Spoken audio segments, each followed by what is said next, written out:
हाँ भतीजा हुआ यहाँ। क्या मैं पकड़ा हो? हाँ अब आवा दोनों जे चाचा भतीज मिल के तब इनसी सेवा की जाए। देखा हम तो का पकड़े यहाँ जैसे हाँ। जितना हमरे दूर दराज से दर्शक भाई आए यहाँ, माई और बहनियाँ आई यहाँ, हमरे भैया बाबू लोग आए हैं, इनकी सबकी सेवा में आप बढ़िया बढ़िया गीत गजल सुनाई दा। टाइम 10 मिनट के समय लागे। यहाँ नाते तोहार बहन हरे कपड़ा बदल लें, फिर उनका सबके बुलाई। ठीक है रजाओ, चला सेवन लग। हम कहते हो कुछ समझ के बोला करा। काहे बरे हो? का क्या राजा? फिर तू राजा कहू? काहे राजा ना कही का? तो का बार बार समझाई थी कि हमका राजा ना कहा करा। काहे? राजा हमरे खिया मुसहरा कहा थे। अच्छा हाँ तो ये हमार सही है। तो चला सेवा में लग जाओ जाए हो। हाँ सेवा में लग जाइए। जेठा बड़े आए। हाँ कहना क्या है? हमारे परिवार दोस्त लोग बैठे हैं। हाँ इन्हों सबके लिए शुक्र अदा कर दे। ठीक है। आ सबके खुश कह देबू ना। हाँ हाँ। सवेरे जब तू जाए लगबू ना। हाँ हाँ। तो हमारे राकेश मौर्य प्रधान जी हाँ सवेरे तो का फुला के भेजी हैं। अब आए फुला के भेजे कि सुबेरे?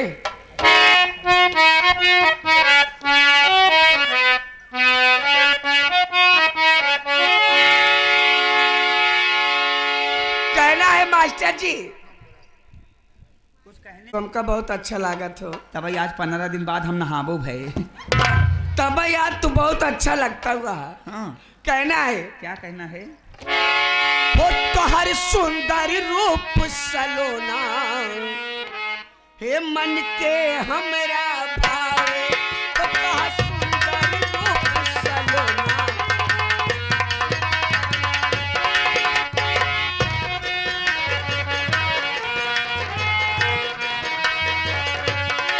वो तो हर सुंदर रूप सलोना मन के हमरा भावे।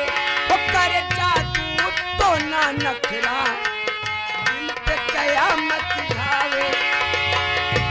ओ तोहर अकिया बुझाला मैं कहना तोहर अकिया बुझाला मैं कहना जब से देखली ई दिलवा दीवाना है।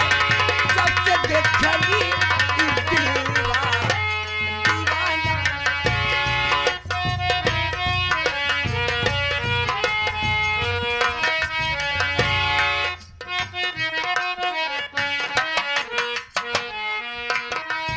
तो फूल जरे अगला बहार हो फुर्सत से गहले बाटे तोहके भगवान हो।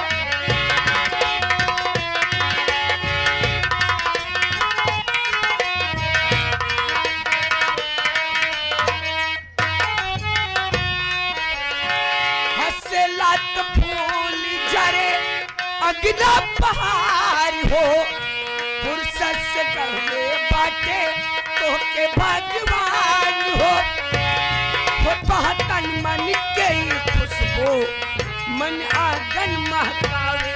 वो कर जादू तो ना नखरा दिल पे कयामत ढावे। वो तोहर अकिया बुझाला मैं गाना है। वो तोहर अकिया बुझाला मैं गाना है। जब से देखली ई दिलवा दीवाना।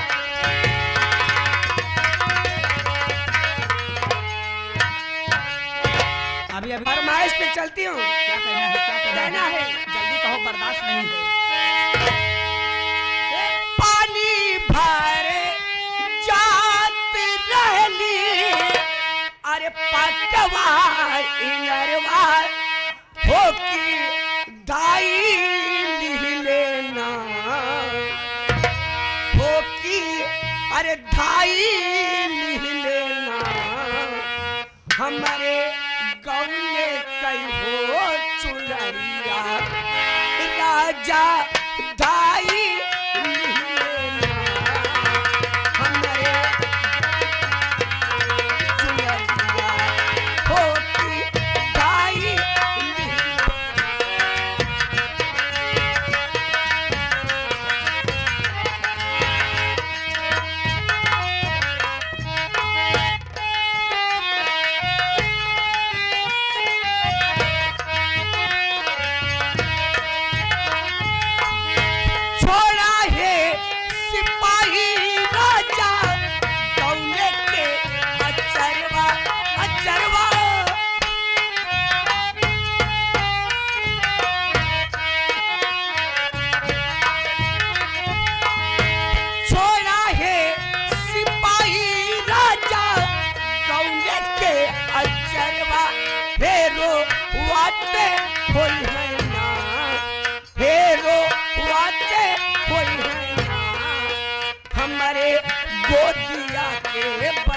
बलकवा हमारे गोदिया के बलकवा फेरो वाते होई है।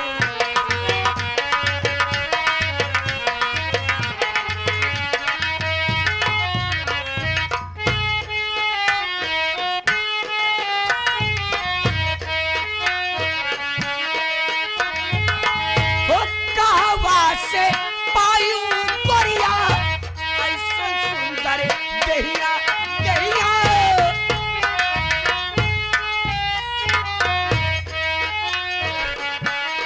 हो कहवा से पायू गोरिया ऐसा सुंदर देहिया हमारे सैया